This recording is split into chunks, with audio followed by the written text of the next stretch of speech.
tema central da minha vida tem sido a comida. Eu vou explicar por quê em 3 histórias. A primeira história se passa às vésperas da Segunda Guerra Mundial, numa pequena cidade chamada Dąbrowa, entre a Alemanha e a Polônia. Lá vivia uma menina loira, de cabelos encaracolados, de olhos azuis, com 14 anos, chamada Magda.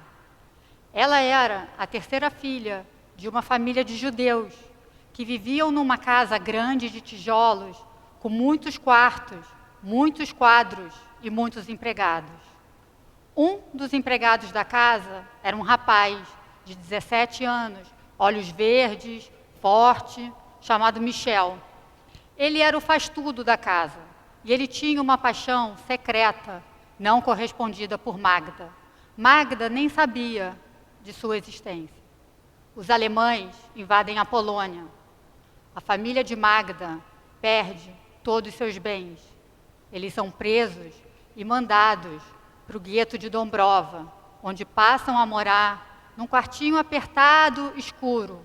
De lá, eles são transportados de trem para o campo de concentração de Auschwitz, onde começam a passar muito frio e muita fome. A família de Magda, em Auschwitz, é exterminada, um a um, na câmara de gás. Magda, por diversas vezes, vai para a fila da câmara de gás e, milagrosamente, ela sobrevive. Magda passa a ser um número, 50950, tatuado em seu braço. Magda fica presa em Auschwitz dos 14 aos 18 anos. E quando acaba a guerra, ela está pesando 30 quilos. Michel, por sua vez, foge para a Sibéria com seu irmão mais novo, onde também passam muito frio e muita fome. O irmão de Michel pega uma pneumonia e não sobrevive.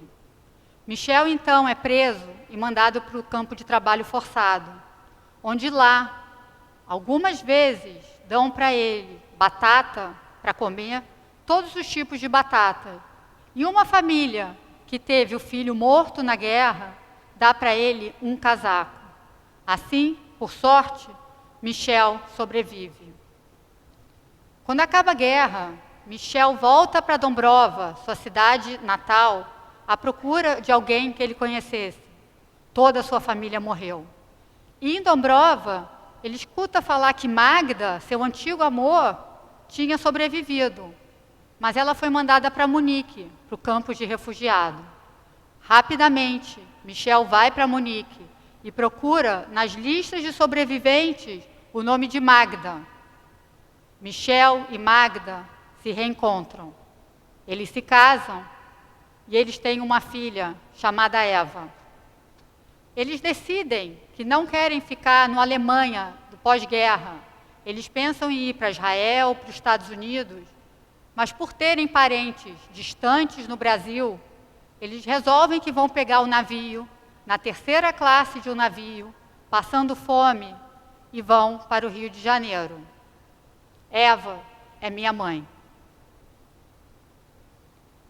Por que eu estou contando essa história e por que essa história, para mim, é tão importante? Primeiro, porque ela é uma história real. Ela é uma linda história de amor, para mostrar que o improvável pode acontecer e que a sorte pode estar do nosso lado. Mas que para isso tudo aconteça, a gente tem que ter muita garra, muita coragem e confiança. Essa foto é de uma família totalmente improvável de acontecer. É meu avô Michel, com a minha avó Magda, os 6 bisnetos, a minha mãe Eva, com os 6 netos. E meu avô Michel, antes de morrer, me disse que o que fez ele sobreviver não foram nem os casacos e nem a batata, e sim ele perceber que através da batata ainda existia amor, apesar de tudo que ele estava passando. A segunda história começa na minha infância. Eu sou a terceira filha de 2 irmãs gêmeas e sempre fui conhecida como a avulsa. E nas brincadeiras com as minhas irmãs, eu tinha 2 papéis fundamentais, que sem eles a brincadeira não podia acontecer. Ou eu era árvore, ou eu era o sinal de trânsito. E eu aprendi durante toda a minha vida que alimentar é dar amor. Que o amor vem pela comida. As lembranças mais remotas da minha infância são meus avós, Michel e Magda, trazendo amor e afeto todos os dias para minha casa em forma de pão branco, de mortadela, de latões de sorvete, de filé mignon. Meus avós me apanhavam na natação e íamos direto comer uma coxinha de galinha. Assim, nos conectávamos, eu me sentia amada e celebrávamos a vida. Essa foto sou eu, aos 10 anos, pronta para um carnaval e sendo muito amada. Até que, na minha adolescência, eu começo a questionar os valores da minha família, como uma boa adolescente. O meu padrão de amor muda e a minha autoestima começa a ser medida em gramas. E eu começo, então, um processo de anorexia. Eu fiquei mais de um ano anoréxica, emagrecendo a cada dia. Foi um período muito doloroso e sofrido para mim. É como se eu estivesse competindo contra mim mesma. Como se eu estivesse aprisionada dentro da minha própria mente. Por mais que eu emagrecesse, eu nunca me sentia satisfeita com o meu corpo. E as minhas metas de emagrecimento mudavam diariamente. Aquela era uma guerra minha, sem vencedor e sem fim. Eu tinha uma agenda onde eu anotava as minhas estratégias de guerra, onde eu anotava como eu me sentia. Eu tinha dores na barriga e eu não podia contar para os meus pais, eu não podia contar para ninguém, pois eu tinha que sair vitoriosa daquela guerra. Eu anotava também nessa agenda os alimentos que eu pararia de comer. Um dia eu resolvia que eu não comeria mais pão, e anotava na agenda e parava de comer pão. No outro dia eu parava de comer sorvete, no outro massa, e assim foi durante um ano. E no final eu só estava comendo cenoura, e minhas mãos são amarelas até hoje. Eu fiquei esse período de um ano sem menstruar. Até que um dia eu estava em casa com a minha mãe e toco o telefone. A minha mãe me obrigava a fazer exame de sangue todos os meses. E era do laboratório de sangue. Minha mãe atendeu e perguntaram para ela se eu tinha sofrido algum acidente ou se eu tinha perdido o baço, porque eu estava com uma anemia muito profunda.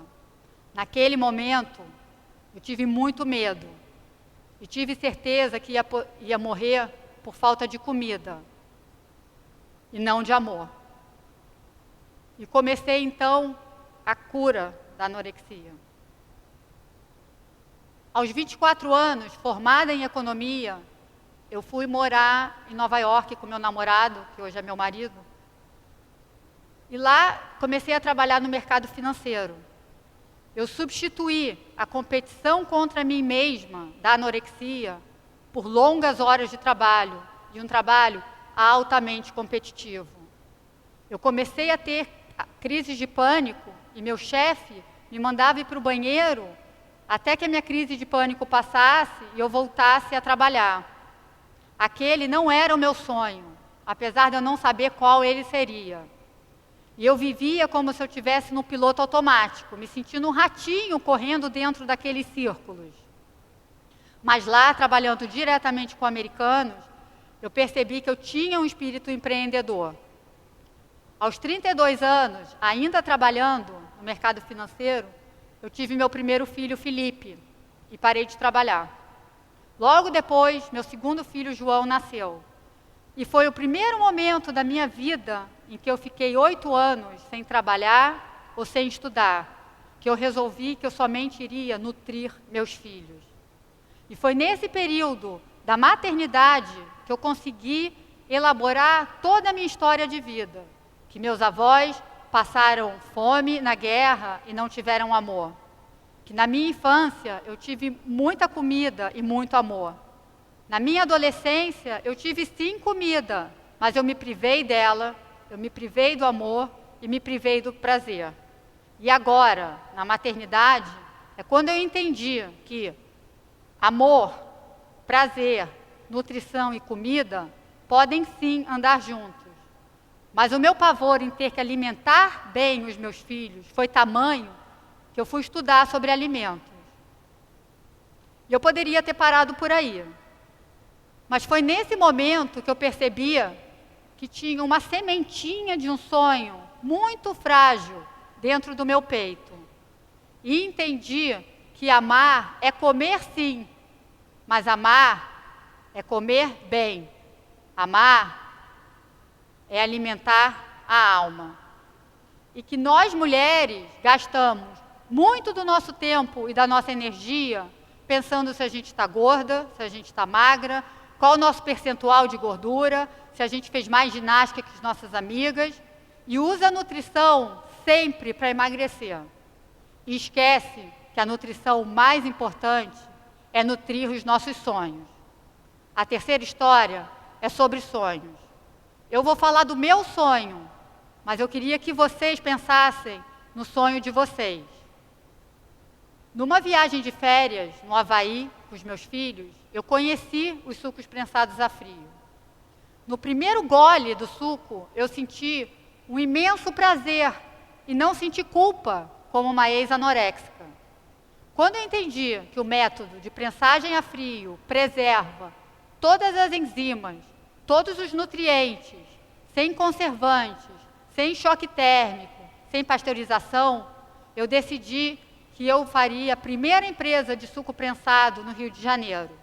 Eu encontrei naquele suco tudo o que eu achava de mais importante, que era o sabor, o prazer e a nutrição. E naquele momento também decidi que eu iria falar com o máximo de médicos de saúde, nutricionistas, para fazerem parte desse meu projeto, que eu procuraria as frutas brasileiras, procuraria os melhores ingredientes, faria as combinações com as melhores funcionalidades. E a minha missão seria provar que, apesar de saudáveis, os sucos sim podiam ser gostosos e prazerosos. Da minha empresa, eu sou a cliente mais chata. Eu coloco o melhor de mim na garrafa. Só que isso tudo não aconteceu sem desafios. A logística era resfriada num país tropical. A produção era diária. As compras eram diárias. O suco só durava 3 dias, porque ele não tinha conservantes. Para ser sincera, eu não tinha a menor ideia em como fazer essa empresa funcionar. A ignorância foi uma grande vantagem para mim. Há 3 anos, eu comecei a produzir os sucos na minha cozinha, com essa máquina que eu trouxe de viagem embaixo do braço, com meu marido reclamando da bagagem. E esses são os primeiros sucos que eu produzi e vendia para amigos. Realmente, olhando a foto, não parecia nada promissor. E isso tem 3 anos. E nesse momento, eu aprendi que se a gente esperar ter as condições ideais para começar o nosso sonho, a gente nunca começa. E as pessoas me achavam malucas, me davam argumentos racionais que meu negócio não iria funcionar. Tentavam me convencer a congelar ou pasteurizar o suco para que ele durasse mais tempo. Mas aquele não era o meu sonho. E eu não ia tomar atalho. Aquele não era o melhor de mim na garrafa. E eu pensei em desistir várias vezes. Eu costumo dizer que empreender no Brasil é como um videogame. Ou a gente morre, ou a gente passa de fase todos os dias. Mas eu não desisti, eu acreditei no improvável. Eu tive a sorte de conhecer sócios com habilidades complementares à minha. E juntos, com 103 funcionários que somos hoje, o melhor de mim na garrafa virou o melhor de nós na garrafa. E o que me motiva é eu ver o sonho de cada uma dessas pessoas que trabalham comigo acontecerem dentro do meu sonho inicial. Como, por exemplo, é o caso da Rebeca. A Rebeca é a primeira funcionária e é a primeira pessoa da família dela a fazer faculdade. Ela começou no chão de fábrica, literalmente descascando abacaxi. Depois ela foi cuidar dos motoboys. Ela foi abrir o nosso primeiro quiosque. E hoje ela é a gerente de vários quiosques. Isso tudo em 2 anos e meio. E a cultura da oportunidade é o que me faz ter mais responsabilidade para que essa empresa dê certo. E hoje nós somos a única empresa de sucos no Brasil que temos uma máquina de alta pressão que mata as bactérias e preserva todos os nutrientes, todas as enzimas, e fazendo com que a validade, que era de 3 dias até 4 meses atrás, hoje os sucos duram 45 dias. E hoje nós somos a maior empresa de suco prensado no Brasil. O improvável pode acontecer. E nos momentos difíceis, eu busco na minha história familiar os ingredientes que me motivam e motivaram a construção desse sonho. E sempre lembro da história dos meus avós, que o improvável pode acontecer, que a sorte pode estar do nosso lado, mas que para isso tudo aconteça, a gente tem que ter muita garra e muita coragem. E da próxima vez que você vir essa garrafa, receba todo o meu amor e pense no seu sonho. E eu te pergunto, aonde você coloca o seu melhor?